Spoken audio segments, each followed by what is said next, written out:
चलिए स्टार्ट करते हैं। मैंने रिकॉर्डिंग मोड में भी डाल दिया सॉल्यूशन चैप्टर, और आज हम लोग सॉल्यूशन चैप्टर को टेकअप करेंगे कॉलिगेटिव प्रॉपर्टी से, कॉलिगेटिव प्रॉपर्टी के बाद वाला।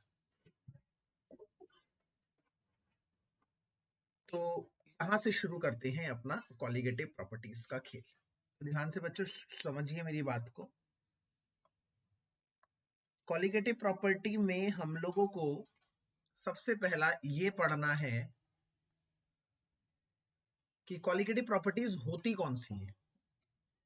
सो कॉलिगेटिव प्रॉपर्टीज किसे बोला जाता है? कॉलिगेटिव प्रॉपर्टी बोला जाता है जिनमें सिर्फ और सिर्फ सॉल्यूट का अमाउंट डिपेंड करता है, अमाउंट कितना है ये फैक्टर रहता है। ठीक है, मतलब जिसमें नेचर ऑफ सॉल्यूट की बात ना हो, जिसमें अमाउंट ऑफ सॉल्यूट की बात हो, उसे हम कॉलिगेटिव प्रॉपर्टी कहते हैं। और अब से मैं कॉलिगेटिव प्रॉपर्टी को सीपी कहूंगा। जिसमें हम नेचर की बात ना करें, नेचर क्या डाला है इससे हमें कोई मतलब नहीं है, हमें मतलब है हमने कितना डाला है, उसकी बात करें, वो कॉलिगेटिव प्रॉपर्टी है।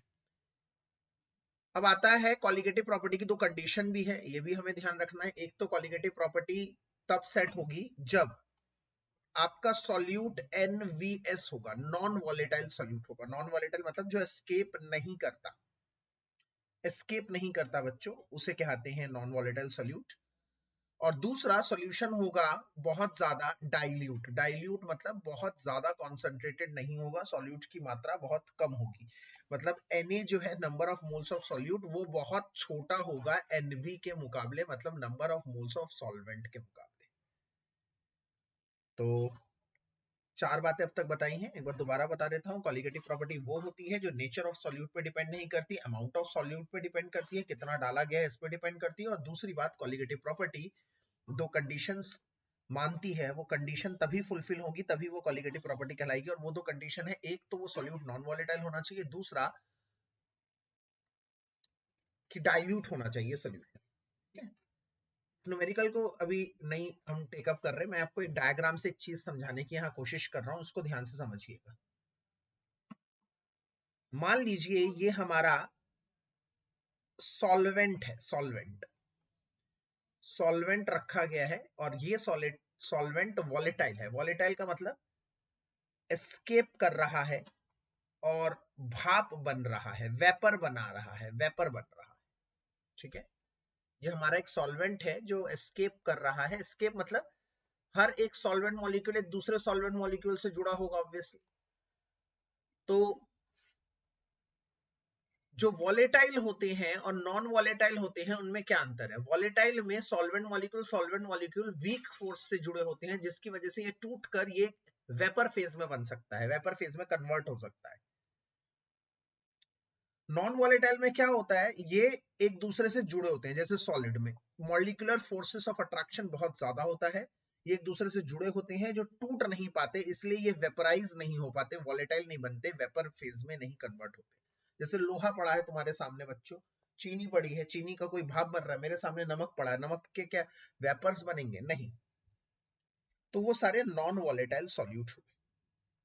तो क्या होता है जब इसी वॉलेटाइल सॉल्वेंट में जो उड़ रहा है, स्केप कर रहा है, अगर मैंने कुछ नॉन वॉलेटाइल सॉल्यूट भी डाल दिया, नॉन वॉलेटाइल सॉल्यूट डाल दिया, जैसे इधर मान लीजिए सॉल्वेंट है बी, हमेशा सॉल्वेंट को हम बी से करते हैं, तो एक सॉल्वेंट बी का दूसरे सॉल्वेंट बी से जुड़ा हुआ है, तो forces are forces B B.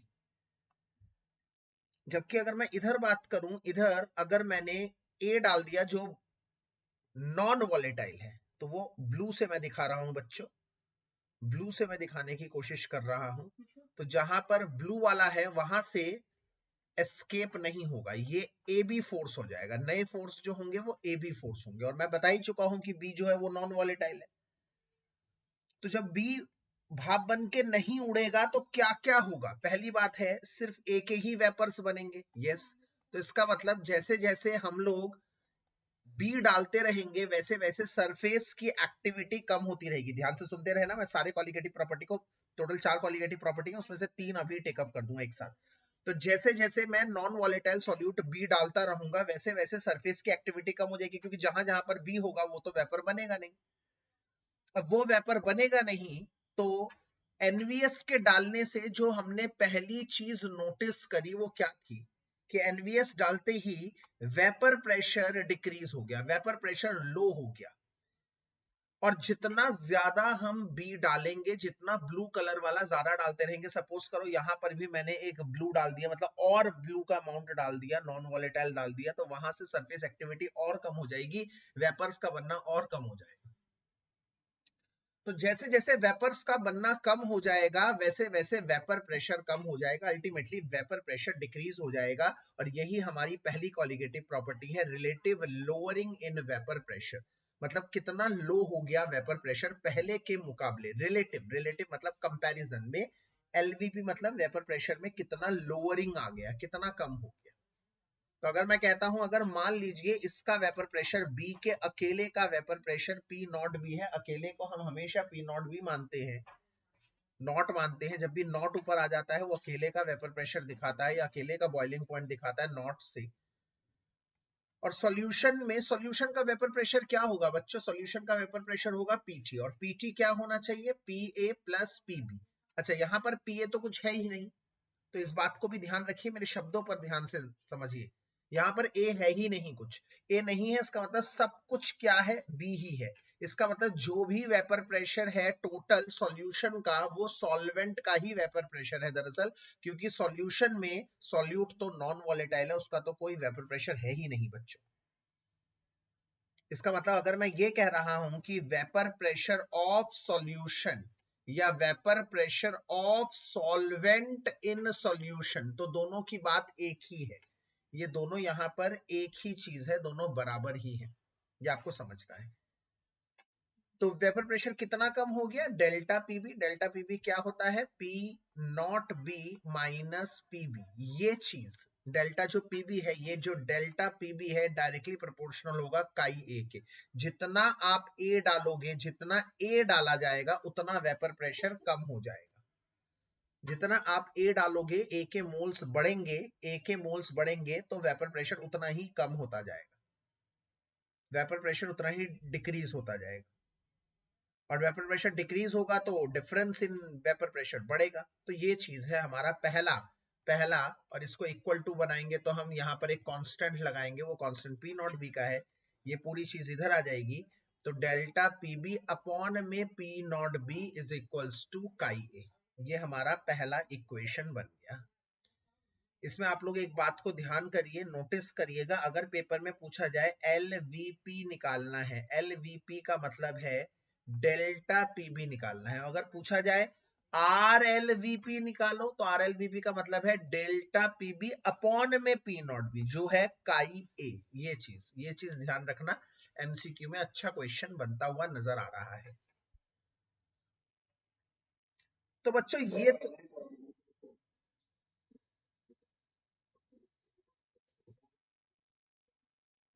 Colligative property वो होती है जो नेचर पे डिपेंड नहीं करती सॉल्यूट के, वो सिर्फ उस सॉल्यूट के अमाउंट पे डिपेंड करती है, कितना सॉल्यूट डाला गया इस पे निर्भर करती है, ध्यान रखना है आपको, नेचर पे नहीं, क्या डाला गया नहीं, अमाउंट पे डाला गया। इसका मतलब लिखा है ऑल दीज प्रॉपर्टीज, क्या डेफिनेशन में पढ़ो ध्यान से, यहाँ पर ऊपर all these properties depend on the nature of depends on the number of solute particles, number पे, irrespective of their nature, nature पे नहीं नंबर पे, टोटल नंबर कितना डाला है,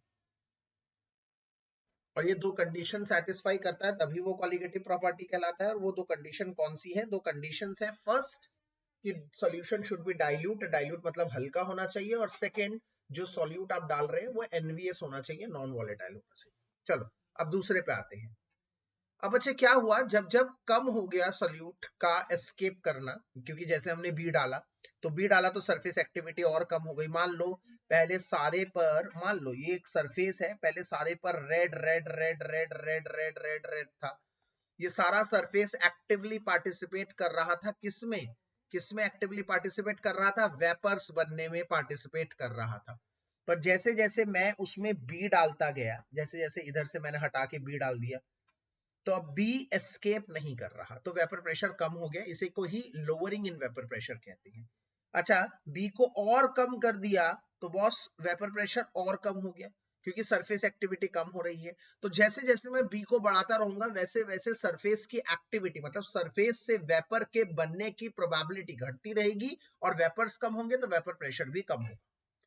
तो ये आप लोगों को समझना है, पहली बात। दूसरा, जितना वेपर प्रेशर कम होगा उतना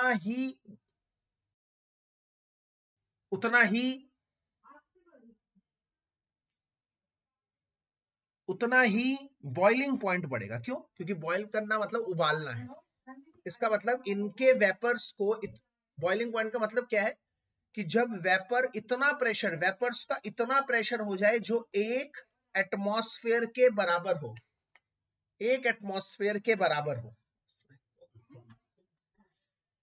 इतने वेपर्स हो जाए, इतने वेपर्स हो जाए कि उसका ये जो प्रेशर है वो एक एटीएम के बराबर हो जाए, तो उसे हम कहते हैं बॉइलिंग पॉइंट। अब एक बात बताएं, जब मैंने एनवीएस डाला तो एनवीएस डालने से हुआ क्या? एनवीएस डालने से हुआ क्या? एनवीएस डालने से सरफेस एक्टिविटी कम हो गई, वेपर कम बनने लगे। वेपर कम होंगे तो प्रेशर भी तो कम हो गया, प्रेशर कम हो गया तो ये एक एटीएम तक पहुंच ही नहीं रहा, पहुंच ही नहीं रहा। तो अब मुझे क्या करना पड़ा? नॉर्मली जितना मैं टेम्परेचर लगाता हूं इसको बॉयल करने के लिए, टेम्परेचर मैं नीचे से प्रोवाइड कर रहा हूं ताकि ये बॉन्ड टूट जाए और ये बॉयल हो, तो अब उससे ज्यादा टेम्परेचर लगाना पड़ेगा। आप समझो मेरी बात। पहले अगर मान लो जैसे पानी है तो 100 डिग्री सेल्सियस पे पानी उबल जाता है। 100 डिग्री सेल्सियस पे पानी के उबलने का मतलब क्या है? इसका मतलब है 100 डिग्री सेल्सियस पर वाटर का जो वेपर प्रेशर है वो 1 एटीएम के बराबर हो जाता है। पर जब मैं उसमें एनवीएस डाल देता हूं उसका वेपर प्रेशर बच्चों कम हो जाता है, कम हो जाता है, तो मुझे और ज्यादा टेम्परेचर देना पड़ेगा ताकि वो 1 एटीएम के बराबर है। तो इसका मतलब सीधी सीधी सी बात है, वेपर प्रेशर, वेपर प्रेशर जैसे जैसे वेपर प्रेशर सॉल्यूशन का घटेगा बॉइलिंग पॉइंट वैसे वैसे बढ़ेगा, याद रखना। तो अगर वेपर प्रेशर हो रहा है लो, लो LVP, low, lowering in vapour pressure, तो बॉइलिंग पॉइंट होगा EBP, elevation in boiling point. ये चीज वैसे भी बच्चों आप लोगों को बड़ी हैंडी रखनी है एमसीक्यूज में। ये चीज वैसे भी आपको बहुत ही इंपॉर्टेंट एमसीक्यू में हैंडी रखना है कि वेपर प्रेशर और बॉइलिंग पॉइंट का इनवर्स रिलेशन होता है।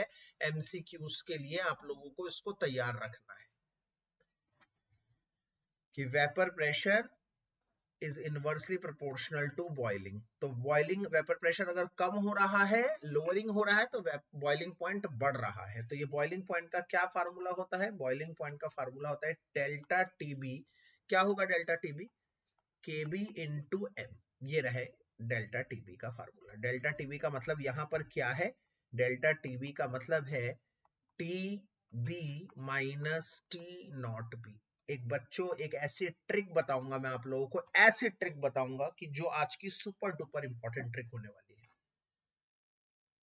वो ट्रिक क्या है मैं आपको समझा रहा हूं, सुन लो। ये trick master trick of all, वो मास्टर ट्रिक ये है कि हम लोग हमेशा इन क्वेश्चंस में एक प्रॉब्लम से घिरे रहते हैं कि सर हम लोगों को कब, हम लोगों को ना एक बात नहीं समझ में आ रही कि हम लोगों को कब टेम्परेचर को चेंज करना पड़ता है, डिग्री सेल्सियस में कब, केल्विन में, हमें समझ में ही नहीं आता। सर उसकी प्रॉब्लम आज खत्म कर देता हूं। भैया एक बात समझ लो, सिर्फ pi is equals to CRT जो कि ऑस्मोटिक प्रेशर है उसी में ही केल्विन में चेंज करना है टेम्परेचर को, और बाकी में नहीं करना। अब क्या करना है? हमेशा जैसे ये फार्मूला लिखोगे delta TB is equals to KB into M, ये इस फार्मूले को डायरेक्ट यूज नहीं करोगे। अगर उसने डेल्टा टीबी डायरेक्ट दे रखा है तो डायरेक्ट यूज करोगे। जैसे वो कह रहा है बॉइलिंग पॉइंट 1 डिग्री सेल्सियस बढ़ गया, तो जो डिफरेंस है ना, ध्यान से सुन लो ट्रिक क्या कह रही है, जो डिफरेंस है वो डिग्री सेल्सियस में हो या केल्विन में हो एक ही बात है। इसका मतलब अगर कल को कह रहा है कि बॉइलिंग पॉइंट 1 डिग्री सेल्सियस बढ़ गया तो इसका मतलब 1 केल्विन बढ़ गया। अगर कह रहा है बॉइलिंग पॉइंट 0.37 डिग्री सेल्सियस बढ़ गया तो वो 0.37 केल्विन है। डिफरेंस हमेशा सेम रहता है, चाहे वो डिग्री में हो चाहे वो केल्विन में हो, मेरी पहली बात। दूसरी बात, तो इसलिए अगर डिफरेंस डिग्री में दे रखा है तो तुम उसको चेंज नहीं करोगे, same as it is kelvin में ले लोगे। दूसरी बात, अब मान लो यहां पर ये TB का मतलब क्या है, बॉइलिंग पॉइंट ऑफ सॉल्यूशन, और T नॉट भी नॉट आ गया ना, तो यहां पर boiling point of pure solvent. अब पेपर में उसने दे दिया boiling point of pure solvent है वाटर 100 डिग्री सेल्सियस और सॉल्यूशन का है 100.01 डिग्री सेल्सियस। आप मेरी बात को समझिएगा। अब यहां पर दो तरह का बच्चा होता है, वो क्या करता है, वो करता है इसको केल्विन में चेंज करेगा, इसको केल्विन में चेंज करेगा, फिर माइनस करेगा। नहीं करना आपको, टाइम बर्बाद बिल्कुल नहीं करेंगे, आप डिग्री में ही माइनस कर देंगे। सर डिग्री में माइनस करके 0.01 डिग्री सेल्सियस आ रहा है, ठीक है, कोई बात नहीं है, यही बराबर होगा 0.01 केल्विन के, बात खत्म। इसका मतलब आप माइनस कर लो, पहले से माइनस करने के बाद जो डिग्री सेल्सियस है उसी को केल्विन में बदल देना, तो इसका मतलब अलग से केल्विन में बदलने का लोचा हो गया, खत्म। तो इसमें तीन तरह के सवाल आते हैं, तीन तरह का सवाल बनते हैं। पहला सवाल, वो डायरेक्ट डेल्टा टीबी दे देता है क्वेश्चन में, अगर वो डिग्री में दे, वो केल्विन में दे, एक ही बात है, तुम्हें चेंज नहीं करना, पहला खत्म। दूसरा, दोनों दे देता है डिग्री में, मान लो ये 100.1 और ये 100, दोनों डिग्री में दे दिया, तब भी आपको नहीं बदलना, मैंने कहा है आप दोनों को माइनस कर दो, 0.1 डिग्री सेल्सियस आ जाएगा, इसको आप केल्विन में चेंज कर दो, ये भी बात खत्म कर दी मैंने, 0.1 केल्विन आ जाता है। तीसरे तरह का क्वेश्चन क्या आता है, उसने एक चीज दे दी और कह रहा है बॉइलिंग पॉइंट ऑफ सॉल्यूशन निकालो। अब बच्चा यहाँ पे क्या कर देता है, इसको बच्चा मैं आपको बताता हूँ क्या करते हैं हम लोग, करते हैं इसको चेंज कर देते हैं, ये हो जाता है 370। इतना लंबा करना ही नहीं है यार, आप इतना लंबा कर रहे हैं, अगर एक नहीं दिया हुआ, एक दिया हुआ है, सुनो मेरी बात, तो आप सीधे पहले delta TB is equals to KB into M, इसको सॉल्व करो और डेल्टा टीबी निकाल लो। यही सेम मेरा अगले के लिए भी विचार यही है, उसका भी फार्मूला यही है, ध्यान रखना, उसमें भी पहले डेल्टा टीएफ निकाल लो। इसका मतलब चाहे डेल्टा टीबी एक दे रखा हो, दूसरा नहीं दे रखा, तो सीधे डेल्टा टीबी निकाल लो या डेल्टा टीएफ निकाल लो। निकाल लिया। अब डेल्टा टीबी का ये वाला फार्मूला करो, कर लिया। अब इसमें ये एज इट इज डिग्री में पुट कर दो, तो दूसरा जो आंसर आएगा वो भी डिग्री में ही आ जाएगा, और छोड़ देना उसे ऐसे ही। अगर केल्विन में चेंज करना है तो उसको कर देना 273 ऐड, और उसको भी कोई जरूरत नहीं है, मतलब आंसर आप डिग्री में छोड़ सकते हैं। आपकी बड़ी बात बता रहा हूं, दोबारा बता रहा हूं, इस तरह के टोटल 3 क्वेश्चंस आते हैं, ये जो डिफरेंस वाला है ना, इस तरह के टोटल 3 क्वेश्चन बनते हैं, 3 टाइप ऑफ क्वेश्चन। पहला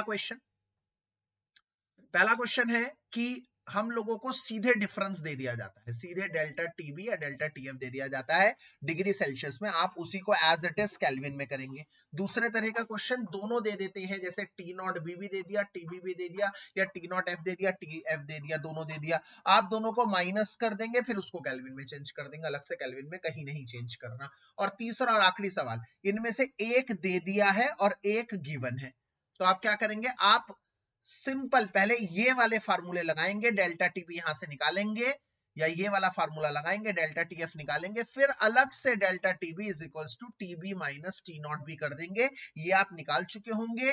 दोनों में से एक दे रखा होगा डिग्री में ही और दूसरा निकल जाएगा डिग्री में ही, आप अपना आंसर डिग्री में ही छोड़ देंगे।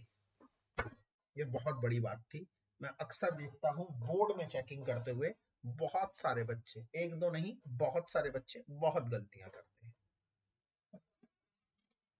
अब जैसे कि मैंने कहा, आपको एक बड़ी अहम रिलेशन याद रखना है, वो अहम रिलेशन भी मैंने आपको एक ट्रिक बताई अहम रिलेशन की, क्या है कि वेपर प्रेशर और बॉइलिंग पॉइंट इनवर्स है, और बॉइलिंग पॉइंट और फ्रीजिंग पॉइंट इनवर्स है। ये बड़ी कामयाब चीज है, ऐसी मास्टर ट्रिक बता रहा हूं ये। वेपर प्रेशर इनवर्सली प्रोपोर्शनल है बॉइलिंग पॉइंट के और डायरेक्टली प्रोपोर्शनल है फ्रीजिंग पॉइंट। इसका मतलब अगर आपका vapour pressure non volatile solute डालने से वेपर प्रेशर क्या हो गया, लो, तो बॉइलिंग पॉइंट क्या हो गया, हाई, और फ्रीजिंग पॉइंट भी क्या हो जाएगा, ये लो हुआ है तो ये भी लो होगा। तो वेपर प्रेशर से इसका रिलेशन है डायरेक्ट, और वेपर प्रेशर से बॉइलिंग का रिलेशन है इनवर्स। क्यों, क्योंकि बॉइलिंग और फ्रीजिंग एक दूसरे से इनवर्स करते हैं। ये सब ये जो ये लिखा है ना मैंने, ये आज के दिन का मास्टर स्ट्रोक है, ये आज के दिन का मास्टर स्ट्रोक रिलेशन है तीनों के बीच का, ये भैया रट लेना है आपको। ठीक है, इतनी बातें क्लियर आ रही हैं। ठीक है, अब चौथे पे चलते हैं। चौथा है pi is equals to CRT osmosis. पहले मैं चाहूंगा पहले तीनों की एक बार बात अच्छी तरह से बता दूं। ये रहा रिलेटिव बॉइलिंग पॉइंट का, ये रहा एलिवेशन बॉइलिंग पॉइंट का, और ये रहा फ्रीजिंग का। इसमें केबी केएफ ये ध्यान रखिएगा। इसको बॉइलिंग एलिवेशन कांस्टेंट भी कहते हैं, और कई बार इसका नाम अलग भी है, मोलल एलिवेशन कांस्टेंट या एबिलियोस्कोपिक कांस्टेंट। और ये बॉइल फ्रीजिंग डिप्रेशन कांस्टेंट है या फिर मोलल डिप्रेशन कांस्टेंट, ये क्रायोस्कोपिक कांस्टेंट। ये बहुत इंपॉर्टेंट है भैया, ये आ सकते हैं अगर पेपर में आ जाए इन केस कि इसको डिफाइन करो, एबिलियोस्कोपिक कांस्टेंट क्या है। तो अगर हम इसको फार्मूले के हिसाब से देखें तो ये केबी इंटू एम है, तो डेल्टा टीबी अपॉन में एम बराबर आ जाएगा केबी। ये रिलेशन बन जाता है हम लोगों का।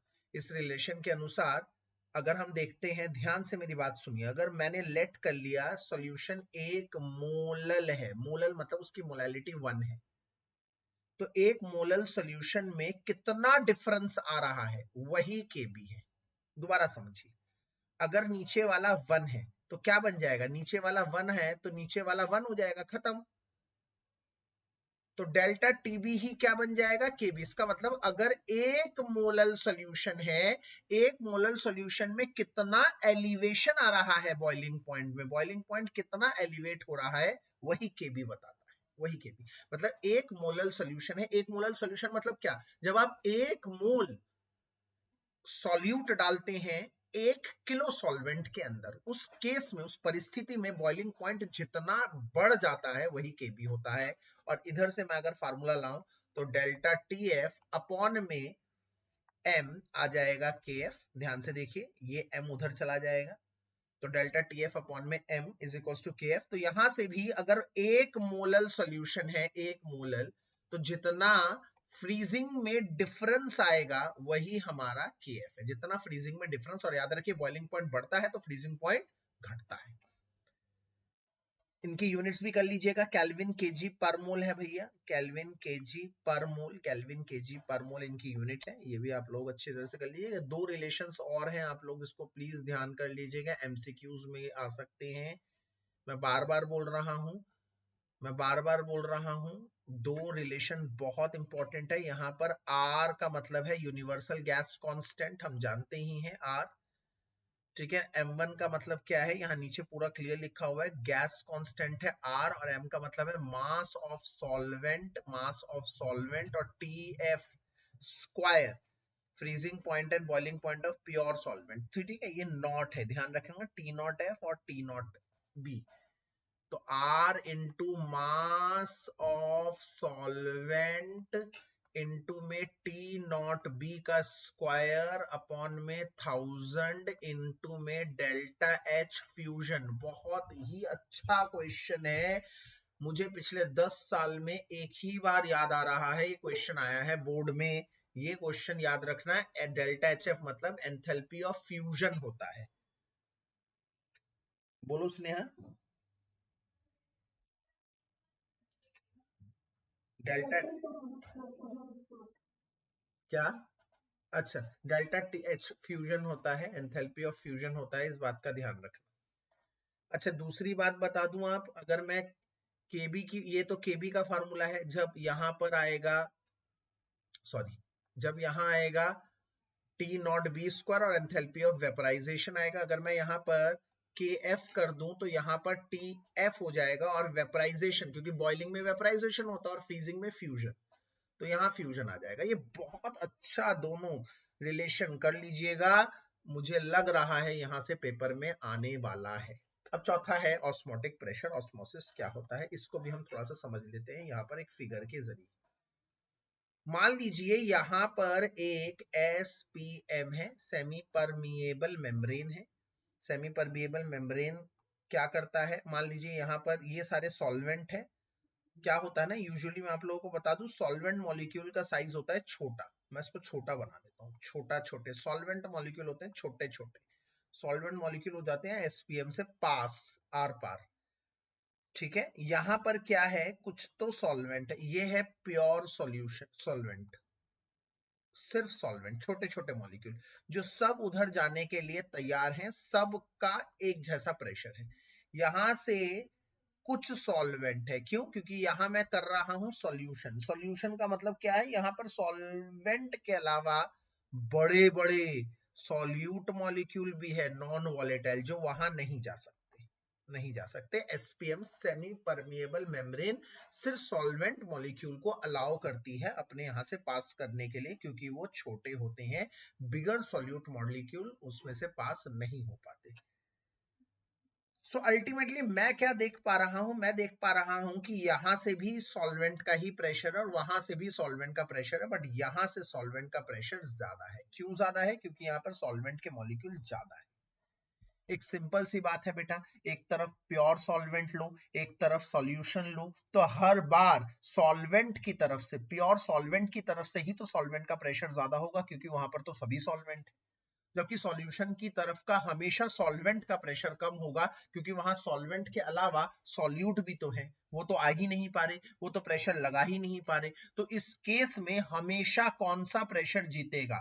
हमेशा वही प्रेशर जीतेगा जो ज्यादा होगा, और ज्यादा हमेशा कौन प्रेशर कौन एक्सर्ट करेगा? पास कौन हो रहा है? सॉल्वेंट। तो ज्यादा सॉल्वेंट कहां पे होगा? जहां पर प्योर सॉल्वेंट होगा। जहां सॉल्यूशन है, सॉल्यूशन का मतलब क्या है? सॉल्वेंट में सॉल्यूट और आ गया, तो इसका मतलब जहां पर सॉल्यूशन है वहां पर तो सॉल्वेंट कम है ना। आप एग्जांपल समझिए, एक जगह प्योर सॉल्वेंट है 100 की कैपेसिटी है 100, तो 100 के 100 ही सॉल्वेंट है, 100 के 100 उधर प्रेशर में एक्सर्ट कर रहे हैं। दूसरी तरफ के भी कैपेसिटी 100 ही है, और वहां पर आप सॉल्यूशन की बात करते हैं, तो सॉल्यूशन में क्या होता है? थोड़े बहुत सॉल्यूट तो आते हैं, मान लो 10 सॉल्यूट है, तो 10 तो सॉल्यूट हो गए और 90 हो गए सॉल्वेंट, तो कौन जीता? 100 ही जीतेगा। इसका मतलब हर बार जब भी मैं एक तरफ सॉल्यूशन रखता हूं, एक तरफ प्योर सॉल्वेंट रखता हूं, तो कहां का प्रेशर जीतता है? प्योर सॉल्वेंट की तरफ का प्रेशर जीतता है। इसलिए प्योर सॉल्वेंट से ही प्योर सॉल्वेंट मूव करता है सॉल्यूशन की तरफ, और इसी फ्लो को ऑस्मोसिस कहते हैं। अब अगर मान लो दोनों तरफ सॉल्यूशन है, दोनों तरफ सॉल्यूशन है, ठीक है, दोनों तरफ सॉल्यूशन कर दिया मैंने, एक की कॉन्सेंट्रेशन C1, एक की कॉन्सेंट्रेशन C2, एक 10% है, एक 20% है, इसका मतलब C2 ज्यादा हो, है ना? 20% कॉन्सेंट्रेशन ज्यादा होगा। मेरी बात को समझिए, मेरी बात को समझने की कोशिश आपको करनी है भैया, आपको करनी है। जहां पर मैं बात करता हूं 10% की, इसका मतलब यहां पर 90% सॉल्वेंट है और वहां 80% सॉल्वेंट है। इसका मतलब जहां पर कॉन्सेंट्रेशन कम है सॉल्यूट की, जहां पर ऐसे नॉर्मल कॉन्सेंट्रेशन हमेशा सॉल्यूट की ही बोली जाती है, तो जैसे मैं 10% कहता हूं, तो अल्टीमेटली जहां पर कॉन्सेंट्रेशन होता है कम, वहां पर सॉल्वेंट हमेशा ज्यादा होता है, ज्यादा।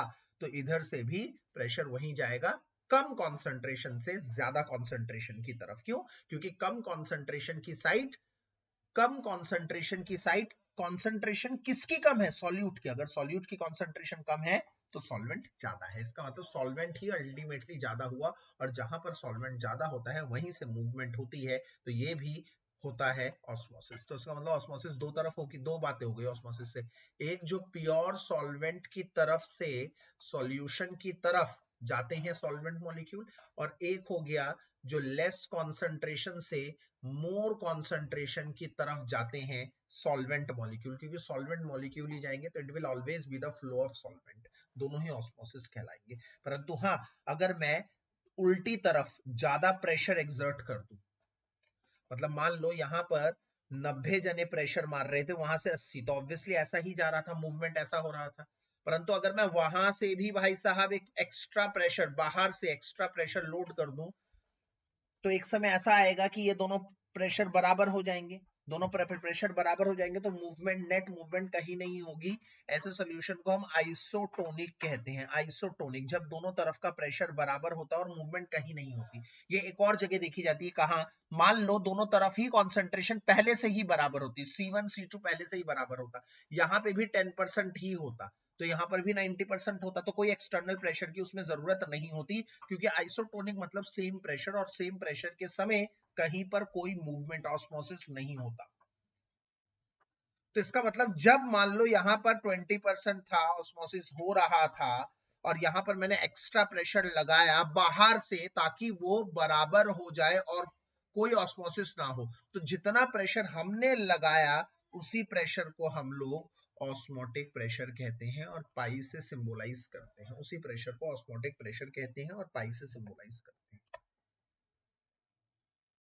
और अगर क्या होगा, अगर मैंने जैसे मान लिया, क्या ध्यान से देखो आंकड़ा क्या बन रहा था, उधर 90 था तो हमें 10 बाहर से लगाना पड़ा प्रेशर, 10 बाहर से लगाना पड़ा और ये 10 ही कहलाता है ऑस्मोटिक प्रेशर जो बराबर करने में लग जाता है। परंतु मैंने और 10 अगर लगा दिया तो भाई साहब ये तो बराबर नहीं हुआ, ये तो ज्यादा हो गया, ये ज्यादा हो गया तो मूवमेंट रिवर्स हो गई, उल्टा हो गया, जो जैसे ऑस्मोसिस होना था उससे रिवर्स हो गया और इसे रिवर्स ऑस्मोसिस कहते हैं, आरओ। जैसे हमारे घरों में डिसैलिनेशन ऑफ वाटर के लिए इस्तेमाल किया जाता है आरओ।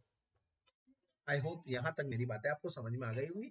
कई सारे एग्जाम्पल मैंने यहाँ पे दिए हैं, जैसे कच्चा आम जब सॉल्ट सॉल्यूशन में रखा जाता है, आचार में, पिक्कल में डाला जाता है, पिक्कल में, तो वो loses water via osmosis, osmosis के थ्रू पानी लूज कर देता है और छोटा हो जाता है ना। आम जब हम डालते हैं, ध्यान से समझो मेरी बात, आम जब हम डालते हैं, ये है आचार का सॉल्ट, नमक, मसाले वाला तेल भरा हुआ, और मैंने आम इतना बड़ा रख दिया उसमें, आम इतना बड़ा रख दिया उसमें, तो कुछ क्या होगा, अब बाहर बाहर तो मसाले बहुत है, बाहर मसाले बहुत है, इसका मतलब बाहर कॉन्सेंट्रेशन बहुत ज्यादा है, ज्यादा कॉन्सेंट्रेशन ज्यादा होती है तो सॉल्वेंट मॉलिक्यूल कम होता है, ठीक है, ठीक है, कॉन्सेंट्रेशन ज्यादा है, याद रखना, बाहर की कॉन्सेंट्रेशन अगर C1 है, अंदर की C2 है, अंदर आम का जो पल्प है उसकी कॉन्सेंट्रेशन C2 है, तो बाहर का ज्यादा है, ज्यादा है तो फ्लो हमेशा कम से ज्यादा की तरफ होता है, कम से ज्यादा ऐसा होगा तो उसके अंदर का रस निकल जाएगा और थोड़े ही समय बाद आम छोटा हो जाएगा।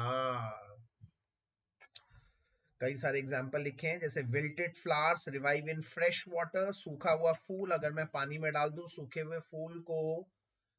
फूल को पानी में डाल दूं तो क्या होगा, सिंपल पानी, एकदम सिंपल सादा पानी, इसका मतलब ये प्योर सॉल्वेंट है, तो प्योर सॉल्वेंट की हमेशा मूवमेंट अंदर की तरफ होगी, तो अंदर पानी भरेगा और वो फूल जाएगा। और यही अगर मैं नमक डाल दूं भैया तो बचा कुछ अभी पानी बाहर निकल जाएगा, एक्सोऑस्मोसिस, बाहर निकलना एक्सोऑस्मोसिस, अंदर डालना एंडोऑस्मोसिस, तो बाहर निकल जाएगा और कुछ और सूख जाएगा, जल्दी सूख जाएगा।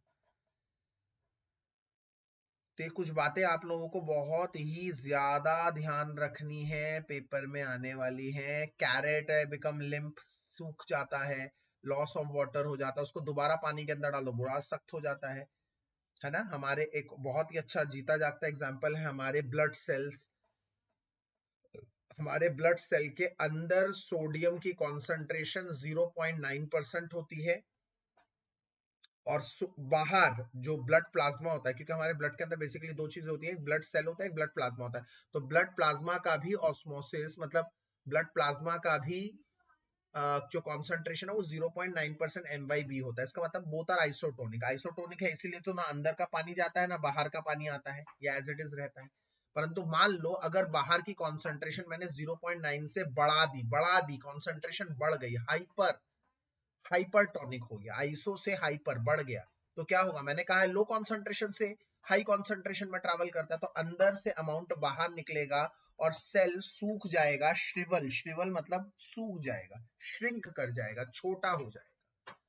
और यहीं पर अगर बाहर की कॉन्सेंट्रेशन मैंने 0.9% से घटा दी, डिक्रीज कर दी, अगर 0.9% से डिक्रीज कर दी तो मैं हमेशा बोलता हूं भैया कम से ज्यादा में जाता है, तो इसका मतलब बाहर की कॉन्सेंट्रेशन कम है तो अंदर जाएगा और सेल विल स्वेल, फूल जाएगा सेल उसके अंदर। तो ये बहुत सारे ऐसे क्वेश्चन बनते हैं, केस बेस्ड क्वेश्चन भी बनता है इससे रिलेटेड, प्लीज इसको ध्यान से पढ़ लीजिएगा। और इसी से आता है people taking lot of salty food, जो समुद्री खाना, मछलियां, क्रैब वगैरह ज्यादा खाते हैं उनमें यही होता है, अंदर फूल जाते हैं, स्वेलिंग हो जाती है, इसे एडेमा कहते हैं, एडेमा। वाटर मूवमेंट, सॉयल से पानी अंदर जाना, मिट्टी से पानी जड़ों में जाना, ये भी ऑस्मोसिस ही है। प्रेजर्वेशन ऑफ मीट को प्रिजर्व रखना लंबे समय तक, ठीक है ना, नमक डालकर, फ्रूट्स के ऊपर चीनी डालकर, ये सब यही होता है, बाहर आ जाते हैं कीड़े और वो मर जाते हैं, इन सबका मोटिव एक ही है, सब ऑस्मोसिस है। ये सभी ऑस्मोसिस के एग्जाम्पल है और मुझे यहां से 2025 में एक एमसीक्यू बनता हुआ डेफिनेटली नजर आ रहा है। बहुत अच्छे क्वेश्चंस है, एक एप्लीकेशन पे एमसीक्यू बनता हुआ नजर आ रहा है। इसके बाद फार्मूला तो pi is equals to CRT as it is learn करना है, आपको ग्रिप करना है। Pi is equals to CRT में आपको ध्यान रखना है सी की वैल्यू 0.082 लेनी है, सॉरी आर की वैल्यू 0.082 लेनी है। सी कॉन्सेंट्रेशन है बच्चों, कॉन्सेंट्रेशन का मतलब ही मोलैरिटी है, ध्यान रखना। मोलैरिटी का मतलब है कैपिटल एम, मतलब नंबर ऑफ मोल्स अपॉन में वॉल्यूम, और यहाँ पर टेम्परेचर बच्चों लेना है केल्विन में। तो ये इकलौता क्वेश्चन हो गया जिसमें आपको टेम्परेचर केल्विन में बदलना पड़ेगा।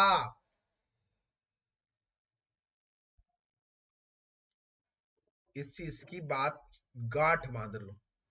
यहाँ पर देखो कितनी बात बता रखी है। अगर आपसे पूछे 4 कॉलिगेटिव प्रॉपर्टी बताई है मैंने, relative lowering in vapour pressure एक, दूसरा एलिवेशन इन बॉइलिंग पॉइंट, तीसरा डिप्रेशन इन फ्रीजिंग पॉइंट, और चौथा ऑस्मोटिक प्रेशर। इन चारों में से ऑस्मोटिक प्रेशर को सबसे अच्छा कॉलिगेटिव प्रॉपर्टी माना जाता है। क्यों बेस्ट कॉलिगेटिव प्रॉपर्टीज को क्यों मानते हैं, इसका कारण सुनिए मेरी बात। इसके दो कारण है। पहली बात तो ये कि मैंने आपको पहले क्या कहा था कि सारे के सारे कॉलिगेटिव प्रॉपर्टी के लिए कंडीशन होती है दो। कौन सी है वो दो कंडीशन, मुझे कौन बताएगा? एक तो सॉल्यूट कैसा होना चाहिए, एनवीएस होना चाहिए, और दूसरा क्या है, सॉल्यूशन क्या होना चाहिए, बहुत ज्यादा डाइल्यूट। तो अगर सॉल्यूट बहुत ज्यादा डाइल्यूट होगा तो इनकी वैल्यू भी बहुत कम आएगी, इनकी। पर ऑस्मोटिक प्रेशर इकलौता ऐसा है जिसमें डाइल्यूट सॉल्यूशन के लिए भी वैल्यू अच्छी खासी बड़ी आती है, जिसको हम कैलकुलेट आसानी से कर लेते हैं। एक चीज, और दूसरा एडवांटेज ऑस्मोटिक प्रेशर का क्या है, आप लोग याद करिए, जहां पर ये डिपेंड करता है स्मॉल एम पे, ये डिपेंड करता है स्मॉल एम पे, ये डिपेंड करता है कैपिटल एम पे, और 11th क्लास में बताया गया था स्मॉल एम बेटर माना जाता है, कैपिटल एम अच्छा नहीं माना जाता, क्योंकि कैपिटल एम अलग अलग टेम्परेचर पर अलग अलग वैल्यू देता है। परंतु इस बात को हमने यहाँ पर हटा दिया, क्यों? क्योंकि फार्मूला है सीआरटी, मतलब जो कॉन्सेंट्रेशन निकाली गई वो टेम्परेचर के साथ निकाली गई, और ये टेम्परेचर हमेशा रूम टेम्परेचर ही आसपास होता है। तो इसका मतलब जो उसकी कमी थी कि टेम्परेचर के साथ साथ चेंज होगा, तो हमने बता दिया कौन से टेम्परेचर में कितनी है, क्योंकि उसके फार्मूले में ही टेम्परेचर है, उसके फार्मूले में ही टेम्परेचर है। इसका मतलब बता दिया गया है कि वो किस टेम्परेचर पर ये कैलकुलेट किया जाता है। क्या मेरी बात समझ में आ रही है? तो क्लियरली सामने देखिए लिखा हुआ है, क्लियर भाषा में लिखा हुआ है कि पहले तो लिखा है measurement of osmotic pressure provide another method of determining molar mass. ये भी बहुत इंपॉर्टेंट है, इससे मोलर मास निकालने का बहुत इंपॉर्टेंट रखा जाता है, जिनके मोलर मास बहुत ज्यादा हाई होते हैं। मतलब इसको हम बेसिकली यूज ही करते हैं कहां पर, जहां पर हमें मोलर मास ऑफ सॉल्यूट निकालने पड़ते हैं, और मोलर मास ऑफ सॉल्यूट जहां पर सॉल्यूट के अच्छे खासे मोलर मास होते हैं, बहुत भारी भारी, जैसे मोल बायोमोलिक्यूल्स होते हैं, बायोमोलिक्यूल मैक्रोमोलिक्यूल जिनके मास बहुत होते हैं हाई। याद है ना बायोमोलिक्यूल में हमने क्या पढ़ा था, कार्बोहाइड्रेट प्रोटीन, इनके मासेस बहुत ज्यादा होते हैं, क्योंकि बेसिकली ये क्या होते हैं, पॉलीमर्स होते हैं, जिनके मासेस बहुत ज्यादा होते हैं।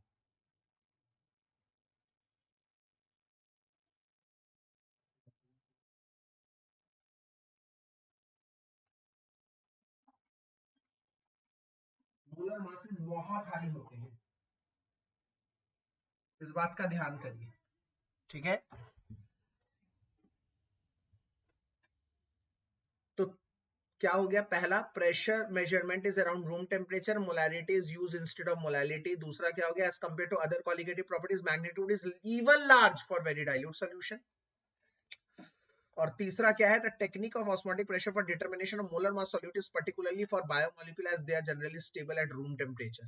तो भैया ये तीन, यहां से भी मुझे लग रहा है अगर इन केस पीछे वाले से क्वेश्चन नहीं आया तो एक मुझे दूसरा 2025 यहाँ पे लिखना ही पड़ रहा है, क्योंकि यहां से बहुत अच्छा क्वेश्चन बनता हुआ मुझे नजर आ रहा है इन तीनों पर से।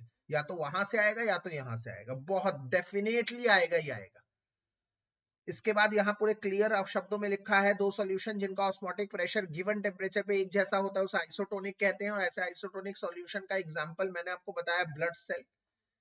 क्योंकि बाहर ऐसा होता है, अंदर भी और बाहर भी दोनों तरफ बराबर होता है कॉन्सेंट्रेशन, इसीलिए हम इंट्रावीनसली इंजेक्शन लगा सकते हैं। ये बहुत इंपॉर्टेंट है। इंजेक्शंस को हम नॉर्मल सलाइन सोल्यूशन कहते हैं। जो भी इंजेक्शन लगाया जाता है हमारे शरीर में, जो भी लिक्विड डाला जाता है, हम लोगों के शरीर में ग्लूकोज भी डलता है जब हमारी तबीयत खराब होती है हॉस्पिटल में, तो उसमें भी बच्चों ध्यान रखना, जो भी फ्लूइड हमारे ब्लड के अंदर जाता है, इट इज मैंडेटरी कि वो कॉन्सेंट्रेशन 0.9% NaCl का ही हो, आइसोटोनिक हो, नहीं तो अगर इससे ज्यादा ऊपर नीचे होगा तो हमारे अंदर की कॉन्सेंट्रेशन को बदल देगा, और अगर हमारे अंदर की कॉन्सेंट्रेशन बदल गई तो कहानी में आ जाएगा ट्विस्ट।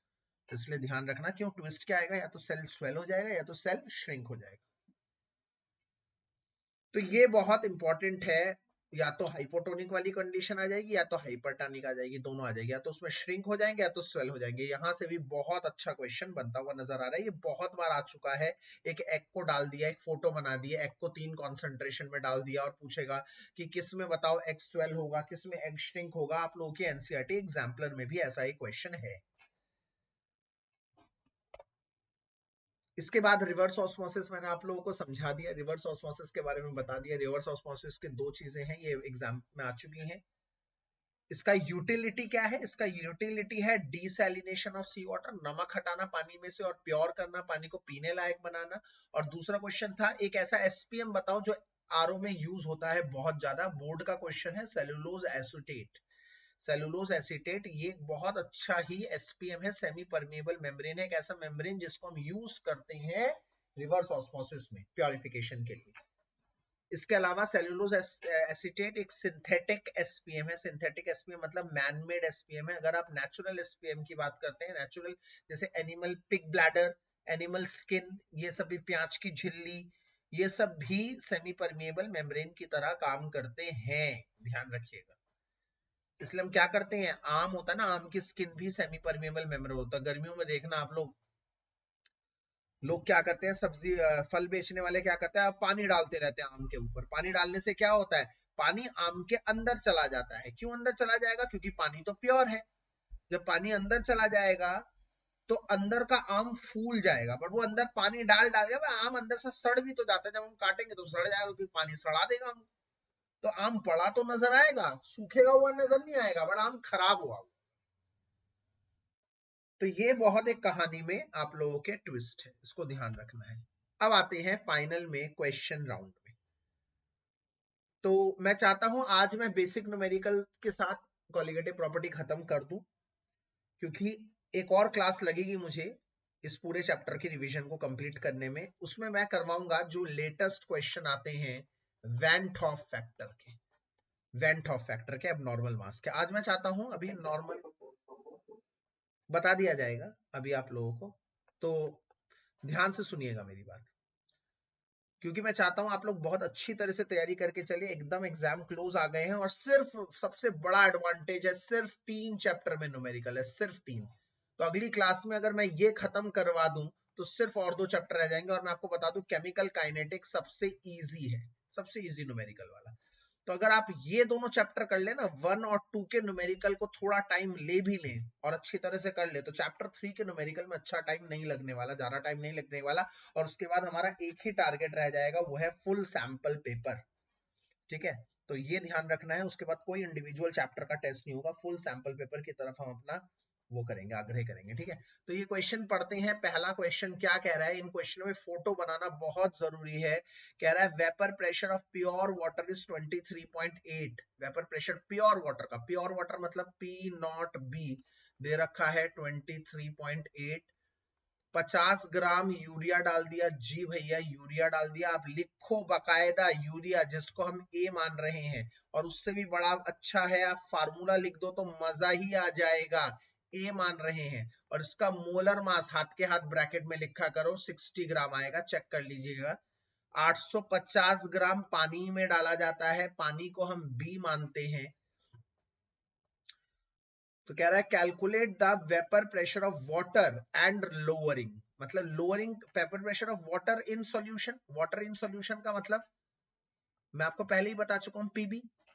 और लोअरिंग का मतलब क्या है, डेल्टा पीबी। और डेल्टा पीबी क्या निकलेगा, P0B माइनस पीबी। तो बहुत आसान है क्वेश्चन बॉस, क्यों?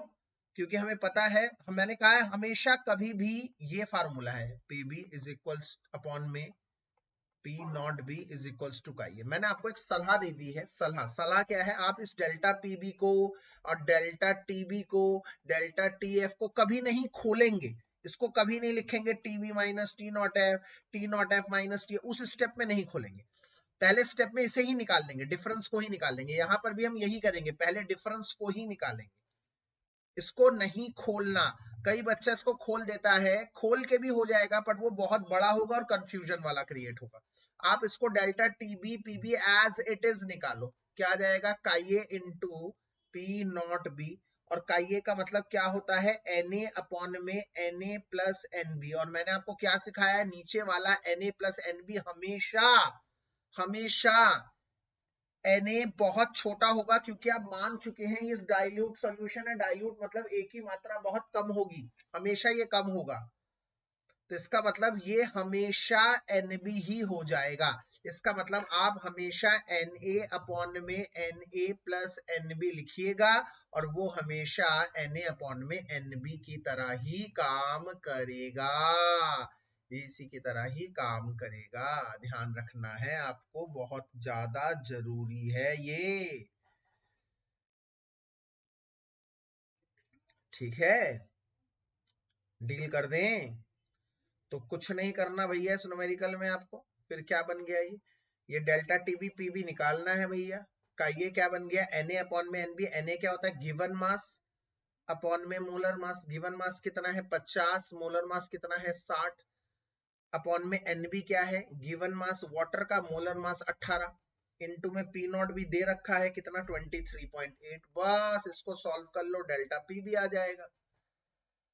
फिर अंत में सॉल्व करने के बाद लिखोगे delta PB is equals to P naught B minus PB. तो डेल्टा पीबी आप निकाल चुके हैं, पी नॉट बी दे रखा है, तो ये आप आसानी से अगले स्टेप में निकालेंगे। उस स्टेप में निकालने की कड़ी जरूरत नहीं है, अलग से ऐसा करेंगे और सुख पाएंगे, अपरिमित सुख पाएंगे। अगला सवाल क्या है, नीचे वाला कह रहा है boiling point of water is 99.63, how much sucrose let sucrose added. हमेशा ऐसे क्वेश्चन में लिखना है, जो भी कह रहा है इज इक्वल्स टू एक्स ग्राम। तो फोटो बनाओ, क्या डाला जा रहा है, क्या डाला जा रहा है, एक्स ग्राम सुक्रोज डाला जा रहा है। फार्मूला देगा पेपर में, कोई टेंशन नहीं है। सुक्रोज को मैं ए मानूंगा, उसका फार्मूला देगा, मैं बार बार बोल रहा हूं, उसका मोलर मास 342 है, सब कुछ पेपर में देगा। किस में डाला गया है, 500 ग्राम पानी में। प्रेजेंटेशन को देखिए, पानी H2O लिखेंगे, बी लिखेंगे, ए बी ऐसे मेंशन करेंगे। फार्मूला क्या है और क्या क्या दे रखा है, दे रखा है वाटर का, प्योर वाटर का डी नॉट बी दे रखा है 99.63, टी बी दे रखा है 100। मैंने क्या कहा है, बेवकूफ बच्चे होंगे जो इनको अलग अलग से केल्विन में करेंगे, नहीं करना भैया जी, नहीं करना प्लीज। मैंने मास्टर ट्रिक बता दिया, दोनों को माइनस करके आ जाएगा 0.37 डिग्री सेल्सियस, और यही बराबर होगा 0.37 केल्विन के। तो delta T B is equals to भैया जी के बी इंटू एम आ जाएगा। हाँ जी सर आ जाएगा। तो भैया जी क्या करेंगे, आप डेल्टा टीवी की जगह 3.37 रखेंगे, केबी की जगह रखेंगे वैल्यू, क्या कहते हैं उसे, अपना जो दे रखा होगा उसने।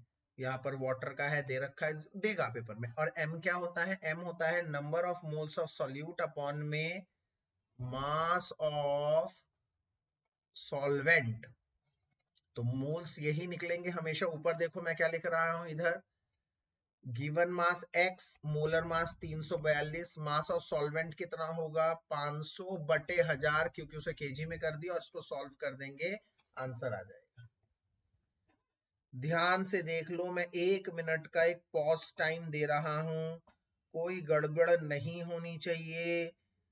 मन से पढ़ाई करो, ध्यान से सवाल को देखो, अभी और समय बिल्कुल नहीं है।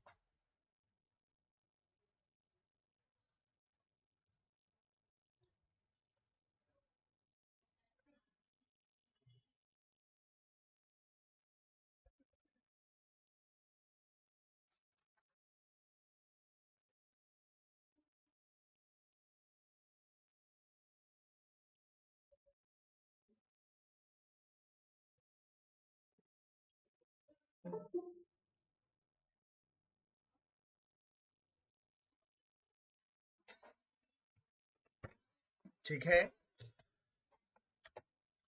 अब आते हैं अगली सवाल पर। अगला सवाल क्या कह रहा है, calculate the mass of ascorbic acid to be dissolved in 75 gram. कितना एस्कॉर्बिक एसिड नहीं पता सर, तो x gram. Let ascorbic acid added is equals to x gram ascorbic acid, और उसको A मान लिया हमने। उसका मोलर मास कितना दे रखा है, देगा जो भी होगा निकाल लेना, C6H8O6 का दे देगा, निकाल लेगा, इधर लिख देंगे।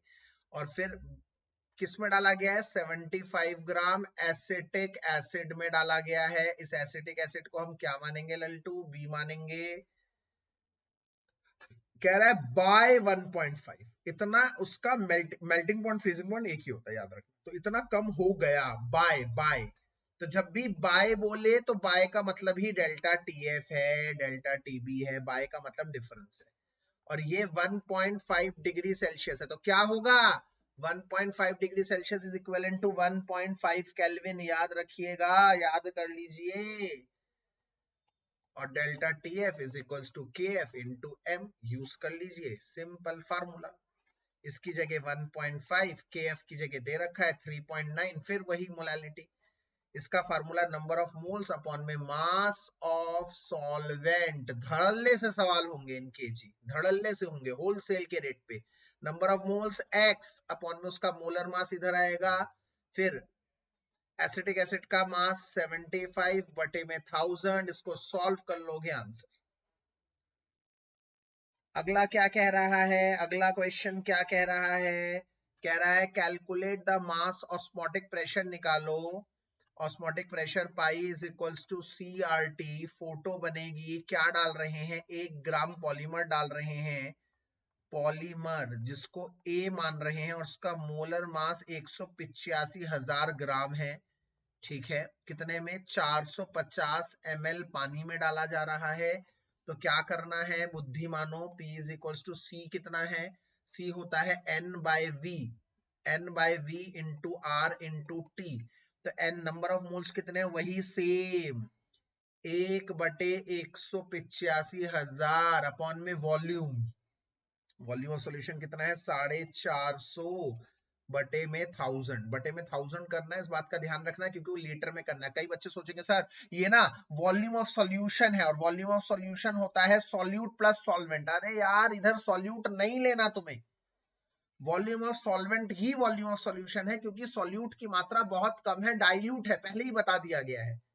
तो इसमें चतुरबाजी करने की कुछ जरूरत नहीं है, ये एज इट इज लिया जाएगा, चाहे मोलालिटी हो चाहे मोलालिटी हो। कई बच्चे कंफ्यूज रहते हैं इसमें। इनटू में आर, आर कितना है 0.082, इनटू में टेम्परेचर यहाँ केल्विन में होना जरूरी है, 37 डिग्री सेल्सियस है, तो 37 में 273 ऐड जरूर करिएगा, ये जरूर इंपॉर्टेंट है। चलिए मैंने आज इसको वेंटो फैक्टर तक खत्म कर दिया, मतलब वेंटो फैक्टर अभी नहीं बताया। वेंटो फैक्टर के पहले वाला सारा आप लोगों को बता चुका हूं मैं। तो आज की क्लास यहीं खत्म होती